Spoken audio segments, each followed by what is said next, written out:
Hello guys, welcome back to our channel. पिछले episode में हमने देखा था कि आयन वो यंगसन की प्रेस कॉन्फ्रेंस में चले आती है। वहाँ यंगसन अनाउंसमेंट करते हुए कहता है कि वो आयन को क्वीन डिपार्टमेंट स्टोर का सीईओ बना रहा है। इसके बाद आयन की जब बोलने की बारी आती है तो वो उस ऑफर को ठुकरा देती है और वो साथ ही यंगसन पर आरोप लगाने लगती है कि यंगसन ने उसे धमकाकर यहाँ बुलाया। यंगसन ये सुनकर हैरान हो गया था और वहाँ मौजूद हिनवू भी ये सुनकर हैरान हो गया था और साथ ही आयन ने ये बात भी मीडिया को बता दी थी कि वो बीमार है और वो ज़्यादा दिन तक नहीं रह पाएगी। वहीं दूसरी तरफ हिनवू के डैड का दोस्त उसे मोबाइल पर खबर दी जाती है और वो दौड़ता हुआ हिनवू के डैड के पास जाता है और वो हिनवू के डैड को बता देता है उस खबर को जिसमें ये बताया गया था कि आयन ने सबके सामने खुलासा कर दिया है कि वो बीमार है। हिनवू के डैड ये देखकर हैरान हो जाते हैं और वो दौड़ते हुए वहाँ से बाहर भागने लगते हैं। हिनवू की पूरी फैमिली को ये खबर पता चल गई थी। वहीं दूसरी तरफ क्वीन ग्रुप के स्टाफ को भी ये खबर पता चल जाती है। वो भी ये सुनकर हैरान हो जाते हैं। यहाँ तक कि आयन के मॉम और डैड भी ये खबर सुनकर हैरान हो जाते हैं। वहीं प्रेस कॉन्फ्रेंस में आयन फिर हिनवू की तरफ देखने लगती है। हिनवू फिर आयन की तरफ बढ़ने लगता है। आयन भी फिर हिनवू की तरफ बढ़ने लगती है। तभी आयन को फिर से इल्यूजन होने लगता है और वो जमीन पर गिर जाती है। तभी हिनवू आयन को पकड़ लेता है। इसके बाद आयन को फटाफट हॉस्पिटल ले आता है। हिनवू भी आयन को देखकर रोने लगता है क्योंकि आयन अब पूरी तरह से बीमार हो गई थी। फिर आयन को ऑपरेशन वार्ड में ले आया जाता है। हिनवू अब पूरी तरह से टूट गया था। तभी आयन की फैमिली भी उस हॉस्पिटल में आती है। आयन की माँ भी आयन को देखकर उदास हो जाती है और रोने लगती है। वहीं दिखता है कि ब्योमजा जब क्रेस्को के साथ हॉस्पिटल की लिफ्ट में जा रही होती है तभी उनके लिफ्ट का दरवाजा जैसे ही खुलता है उन दोनों को शोली नजर आती है उनके स्टाफ के साथ। वो दोनों उसको देखकर हैरान हो जाते हैं। शोली क्रेस्को को वहाँ देखकर नाराज हो जाती है क्योंकि उसने क्रेस्को से चेयरमैन होन को ढूंढने के लिए कहा था। शोली उनसे तुरंत वहाँ से बाहर जाने के लिए कहती है। ब्योमजा शोली पर गुस्सा करने लगती है क्योंकि शोली ने उन्हें बाहर निकलने के लिए कहा था। शोली ब्योमजा को भी चेयरमैन होने से नहीं मिलने देना चाहती थी। फिर लिफ्ट के अंदर ब्योमजा जब बाहर नहीं निकलती तो शोली के आदमी ब्योमजा को खींचकर और पकड़कर बाहर लाते हैं। इसके बाद शोली अपने आदमियों के साथ लिफ्ट में चले आती है। फिर ब्योमजा सीढ़ी से दौड़कर ऊपर जाने लगती है क्योंकि वो किसी भी हालत में अपने डैड से मिलना चाहती थी। वहाँ कुछ आदमी खड़े रहते हैं और वो शोली को अंदर नहीं जाने देते। तभी शोली के आदमी उन आदमियों को पीटने लगते हैं। तभी ब्योमजा भी वहाँ पहुँच जाती है और वो शोली से अंदर जाने की रिक्वेस्ट करने लगती है लेकिन वो गार्ड उसे रोक देते हैं। वो शोली से बहुत रिक्वेस्ट करती है कि वो सिर्फ एक बार अपने डैड से मिलना चाहती है और वो शोली से अपनी गलती की माफ़ी मांगने लगती है और शोली फाइनली मान जाती है। शोली ब्योमजा से कहती है कि वो मिलने के बाद तुरंत वहाँ से चले आइए। अगर वो ऐसा नहीं करती है तो उसे धक्के मारकर वहाँ से बाहर निकाल दिया जाएगा। ब्योमजा फिर उसे थैंक यू कहती है। इसके बाद शोली जब अंदर जाती है तो देखती है चेयरमैन होन बेड पर बैठे हुए हैं। तभी वहाँ ब्योमजा भी आती है। वो भी ये देखकर हैरान हो जाती है। ब्योमजा को लग रहा था कि चेयरमैन होन ठीक हो चुके हैं।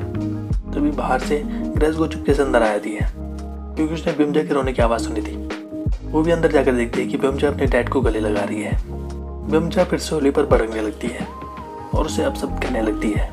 वो शोली को बताते हुए कहती है कि अब पावर ऑफ अटॉर्नी की जरूरत नहीं है क्योंकि उसे लग रहा था कि उसके डैड अब बिल्कुल ठीक हो चुके हैं। ब्योमजा पुलिस को बुलाने के लिए कहती है।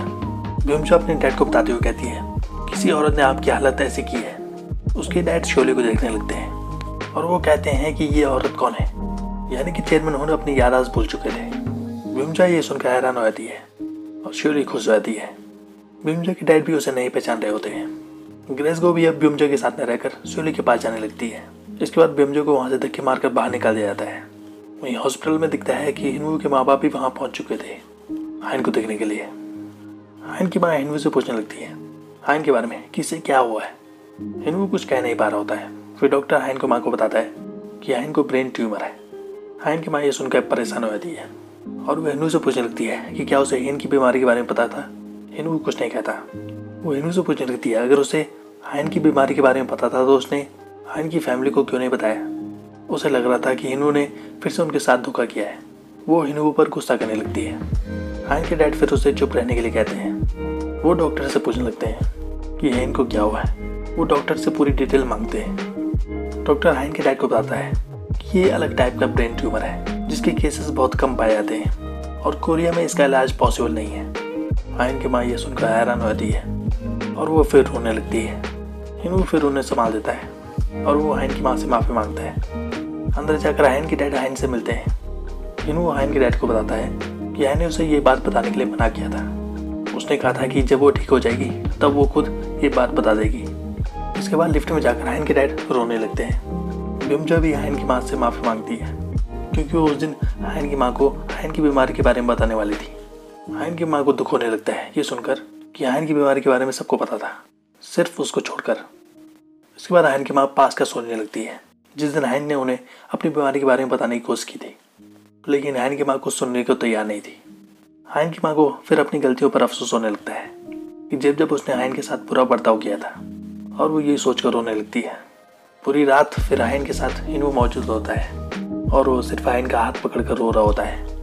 वहीं दूसरी तरफ यंगसंग भी बहुत परेशान होता है क्योंकि उसका प्लान सब फेल हो गया था।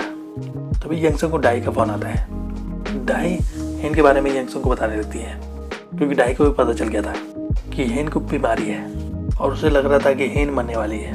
डाई को सुइचोल की फिक्र होने लगती है। डाई सुइचोल के बारे में यंगसंग को बताने लगती है कि सुइचोल को ऐसी कंडीशन में पैनिक अटैक आ सकता है तो उसकी हालत कभी भी खराब हो सकती है, इसलिए उसको इस वक्त दवाई लेना जरूरी है। वो यंगसंग से किसी आदमी को वहाँ भेजने के लिए कहती है ताकि वो सुइचोल को दवाई दे सके। यंगसंग बहुत गुस्से में होता है और वो डाई से कहता है अगर सुइचोल मरता है तो मरने दो।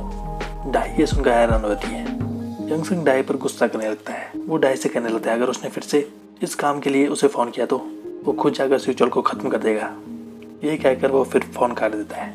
वहीं दूसरी तरफ सुइचोल वो हिनू के पास जाता है और हिनू से माफ़ी मांगने लगता है क्योंकि वो हाइन की इस हालत के लिए खुद को जिम्मेदार मान रहा होता है और वो रोने लगता है। हिनू उसे गले लगा देता है। तभी दिखता है कि हाइन को होश आ जाता है। हिनू और सुइचोल ये देखकर हैरान हो जाते हैं। हाइन फिर सुइचोल से माफ़ी मांगने लगती है। सुइचोल को लग रहा था कि हाइन की याददाश्त चली गई है। हिनू सुइचोल से डॉक्टर और बाकी सभी को बुलाने के लिए कहता है। सुइचोल फिर वहाँ से बाहर चला जाता है।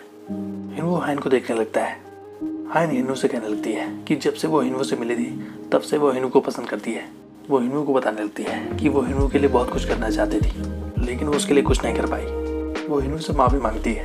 हिनू हाइन की बात सुनकर रोने लगता है। वो हाइन से कहने लगता है कि अगर हाइन ठीक नहीं होती तो वो हर दिन शराब पिएगा और वो अपनी हालत को बिगाड़ देगा। हिनू फिर हाइन को गले लगा देता है। वो हाइन को बताते हुए कहता है कि वो उसे कुछ नहीं होने देगा। इसके बाद सभी फैमिली मेम्बर हाइन के पास आए थे। हाइन के डैड हाइन को फिक्र न करने के लिए कहते हैं। वो हाइन को बताते हुए कहते हैं कि उनके जाने वाले बहुत से बड़े बड़े डॉक्टर हैं जो हाइन का इलाज कर सकते हैं। हाइन अपने डैड से माफ़ी मांगती है। हाइन फिर उनसे अपने मॉम के बारे में पूछ लेती है क्योंकि उसकी मॉम वहाँ नहीं आई थी। दिखता है कि हाइन की मॉम वो सीढ़ियों पर रो रही होती है। फिर उनके पास हिनू जाता है। हाइन की माँ हिनू को वहाँ से जाने के लिए कहती है। हिनू उनसे माफ़ी मांगता है क्योंकि उसने आज तक ये बात उनसे छुपा के रखी। हाइन की माँ हिनू को बताते हुए कहती है कि उसे अपनी बेटी का हाल समझना चाहिए था उसकी माँ होने के नाते, और उसे इस बात का दुख था कि वो ऐसा नहीं कर पाई। हाइन पीछे से अपनी माँ की बातें सुन रही होती है और वो रोने लगती है। हाइन की माँ को अपनी गलती पर पछतावा था। हाइन फिर अपनी माँ के पास चली जाती है। वो अपनी माँ से पूछने लगती है कि वो अपने आप को दोस्त क्यों दे रही है क्योंकि इसमें उनकी कोई गलती नहीं थी। हाइन वहाँ से जैसे जाने लगती है तभी उसकी माँ उसका हाथ पकड़ लेती है। इसके बाद हिनू वहाँ से बाहर चला जाता है। हाइन रोने लगती है। हाइन की माँ उससे माफ़ी मांगने लगती है जो भी अब तक उसने हाइन के साथ गलत किया था। हाइन अपनी माँ को बताती है कि उसकी माँ उसकी कोई बात सुनने को तैयार नहीं थी, इसलिए वो अपनी माँ को अपनी बीमारी के बारे में नहीं बता पाई और वो रोने लगती है।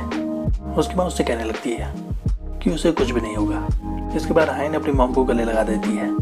फिर हाइन की माँ को फाइनली अपनी गलती पर पछतावा हो गया था। वहीं दिखता है कि शियोली उस चेयरमैन उनको चेयर में बिठाकर अपने घर की तरफ लाती है और दिखता है कि शियोली ने सभी स्टाफ को अपने घर पर बुलाया होता है ताकि वो चेयरमैन हुन की हालत को सबको दिखा सके। और वो सभी को बताते हुए कहती है कि चेयरमैन हुन की दिमागी हालत ठीक नहीं है। और वो सभी आदमियों से कहने लगती है कि अब से चेयरमैन हुन के पास जाने वाला ड्राफ्ट पहले उसके पास आना चाहिए। वहीं दूसरी तरफ यंगसंग भी परेशान हो गया था। वो अपने आदमी से सलस फंड ढूंढने के लिए कहता है। वो आदमी यंगसंग को बताता है कि उनका सलस फंड मलेशिया में मौजूद है। यंगसंग फिर जल्दी किसी आदमी को मलेशिया भेजने के लिए कहता है क्योंकि उसे वो सलस फंड चाहिए था किसी भी हालत में। इसका अगला पार्ट देखेंगे हम नेक्स्ट वीडियो में। तो आज के लिए बस इतना ही। ऐसी वीडियोस देखते रहिए हमारे चैनल पे। Thank you so much.